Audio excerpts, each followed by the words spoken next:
नमस्कार, मैं हूं माही सिंह और आप देख रहे हैं नेक्स्ट 9 न्यूज। जब से लोकसभा के चुनाव खत्म हुए हैं तब से कहीं ना कहीं पार्टियों में एक अलग तरीके की खलबली देखने को मिल रही है। जी हां, आपको बता दें, आज बात करें कुशीनगर सीट पे, जिस पे कहीं ना कहीं स्वामी प्रसाद मौर्य को बड़ा झटका लगा है। जी हां, 24,000 वोट केवल स्वामी प्रसाद मौर्य को मिलते हैं। इसके पहले स्वामी प्रसाद मौर्य लगातार जिस तरीके से भारतीय जनता पार्टी अखिलेश यादव के ऊपर हमलावर रहते थे, अब कहीं ना कहीं उनकी बोलती बंद होती हुई नजर आ रही है। जी हां, अब चंद्रशेखर आजाद पर स्वामी प्रसाद मौर्य की निगाहें टिक गई है। जी हां, नगीना सीट पर जीत मिलने के बाद कहीं ना कहीं आजाद जिस तरीके से एक हीरो के रूप में बाहर आए हैं और दलित नेता के रूप में उभरते हुए दिखाई दे रहे हैं, ऐसे में जितने भी पीडीए और पीडीएम के नारे वाले लोग हैं, कहीं ना कहीं अब सबकी आस के रूप में चंद्रशेखर आजाद देखे जा रहे हैं। जी हां, स्वामी प्रसाद मौर्य भी कहीं ना कहीं चंद्रशेखर आजाद के साथ जुड़ना चाहते हैं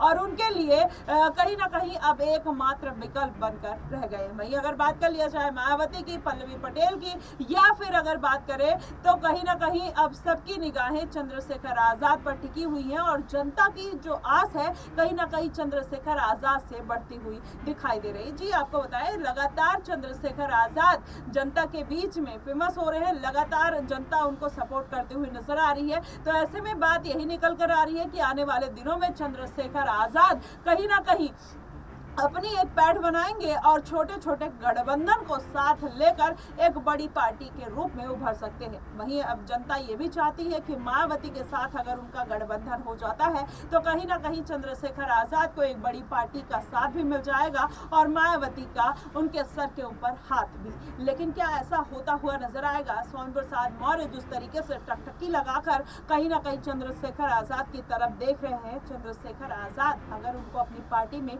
शामिल कर लेते हैं तो क्या आने वाले दिनों में चंद्रशेखर आजाद, स्वामी प्रसाद मौर्य, पल्लवी पटेल और अगर मायावती उनको अपने साथ लेने की कोशिश करे तो किस तरीके से पूरा समीकरण बनेगा, ये देखना बेहद दिलचस्प होगा। लेकिन अगर इसी के साथ देख लिया जाए ये पूरा समीकरण, यूपी की सियासत, भारतीय जनता पार्टी कहीं ना कहीं मुश्किल में पड़ी हुई है और अब अखिलेश यादव जद्दोजहद में लगे हैं कि किस तरीके से इंडिया गठबंधन की सरकार बन जाए और वो एक जीत हासिल करते हुए नजर आए। लेकिन वहीं अगर देखा जाए तो चंद्रशेखर आजाद की जो पूछ है वो कहीं ना कहीं इंडिया गठबंधन और इंडिया गठबंधन की तरफ जाती हुई दिखाई दे रही है। अब क्या आने वाले दिनों में चंद्रशेखर आजाद इंडिया गठबंधन का रुख करेंगे, एक बार फिर से अखिलेश यादव के साथ जाते हुए नजर आएंगे? ये भी बड़ा सवाल खड़ा होता है। लेकिन अगर स्वामी प्रसाद मौर्य चंद्रशेखर आजाद के साथ आ जाते हैं तो क्या कुछ खासा असर स्वामी प्रसाद मौर्य को देखने को मिलेगा या चंद्रशेखर आजाद को उसका कोई फायदा मिलता हुआ दिखाई देगा? अगर ऐसे देखा जाए तो स्वामी प्रसाद मौर्य का